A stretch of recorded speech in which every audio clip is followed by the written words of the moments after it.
Sleep is your most powerful medicine, the night shift.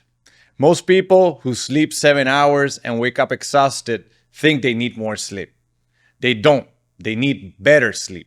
Every night, there's a window between midnight and 2 a.m. where your body releases its most powerful recovery hormones, your brain flushes the waste it builds, and your body clears the internal acid load that accumulates since the morning. That process only happens in deep sleep. And for most people, that window is being blocked every single night before it ever completes. Tonight, that changes.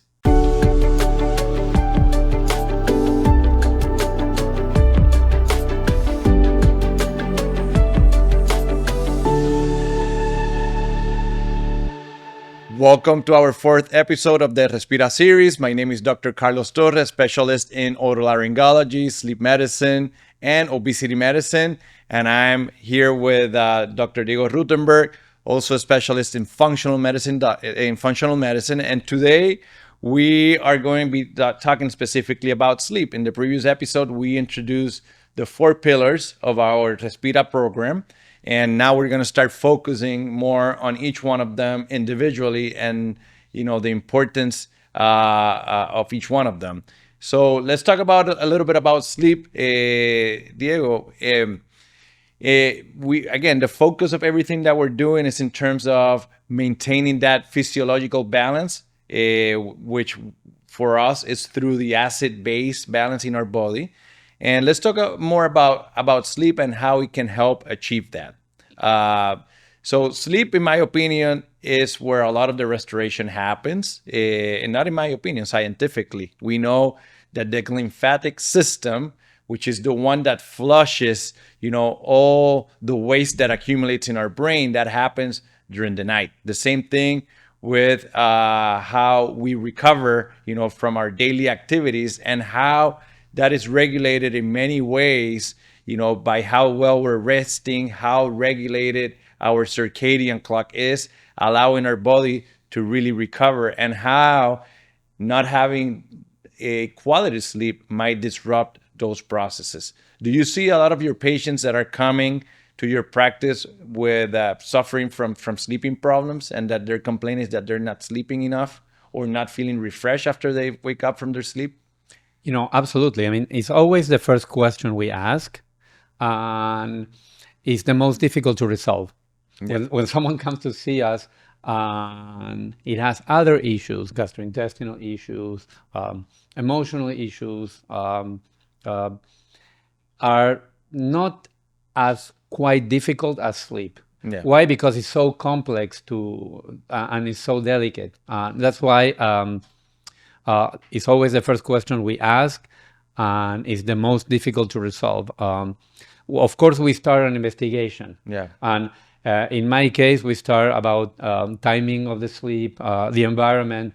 And of course, we don't do what you do, which is more clinical diagnostics.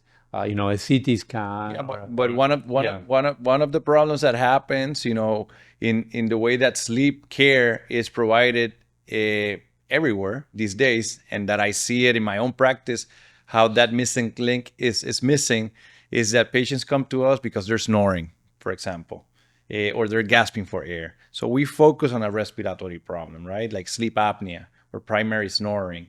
Or hypoventilation, we pay attention to that particular problem. Or there's somebody coming with insomnia, and then we look at things, such as stress, as secondary causes, or maybe they have a primary problem of, a delay sleep phase or something, that causes that insomnia.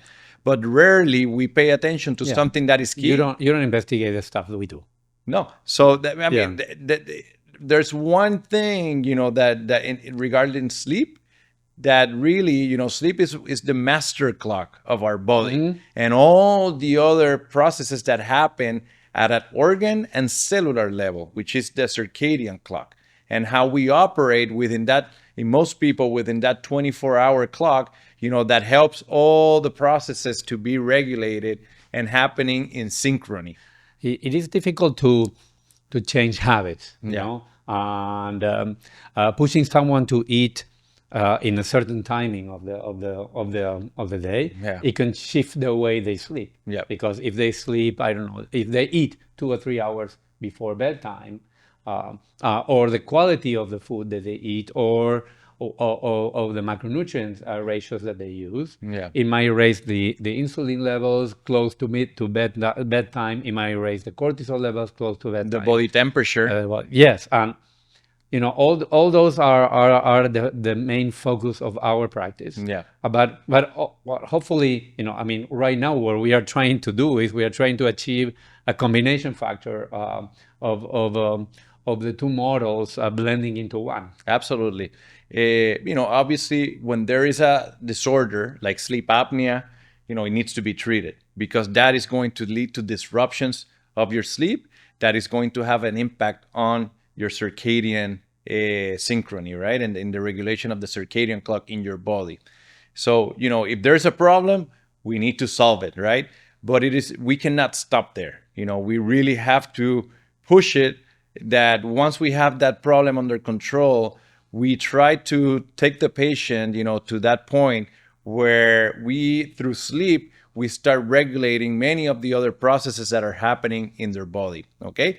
And what is interesting to me is that we are, still cavemans, and the things that regulate our circadian clock are very basic, is the exposure to light, physical activity, and nutrition, food, the timing of eating.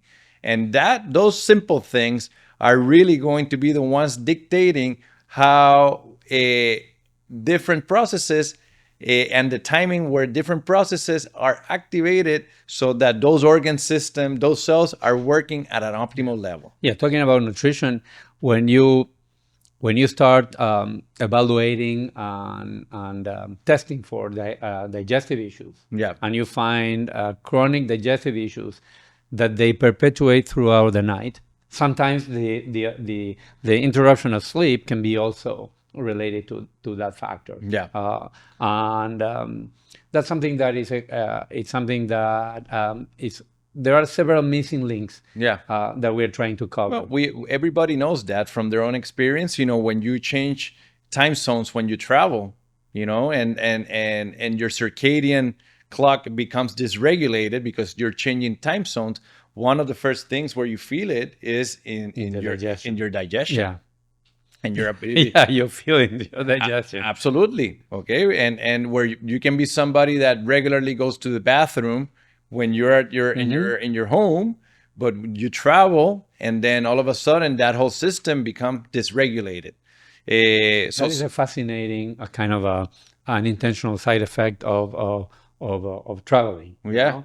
Yeah. And I wonder why it's not that much addressed. What I mean is that people know that they're going to have this issue, but they don't anticipate or they don't remediate it when they travel. Yeah, because that is a process that requires preparation. Okay. And also because most people do not deal with this. That's why in our program, we really have developed the tools to keep that circadian clock regulated at all times to optimize the physiological process and help sleep become that key element that restores normal body function. Yes, light is also a big factor. So the light, nutrition, exercise, exposure to light in the morning, eating at the right time, the element of fasting, and how to do your fasting and timing of the fasting, when to exercise. Those are the things really that are going to help someone keep a well-regulated circadian clock so that all the other normal physiological process happen. Yeah, my wife also always asks me, one more episode of the Netflix series. Yeah. It's almost like, honey, it's time to go to bed. Yeah, and it's like, no, one more. I know. I mean, we have that. Each one of us has a different circadian rhythm. clock. Yeah. Anyways, this has been a fascinating topic. And what is important, is that we have developed those tools to really give patient the empowerment to regulate their circadian clock. And through this way, helping their sleep really give them restore that element of wellness that they're looking for. So thank you very much for this conversation, Diego. And we'll continue talking about the other pillars in our next episode. Looking forward to the next pillars. Yeah.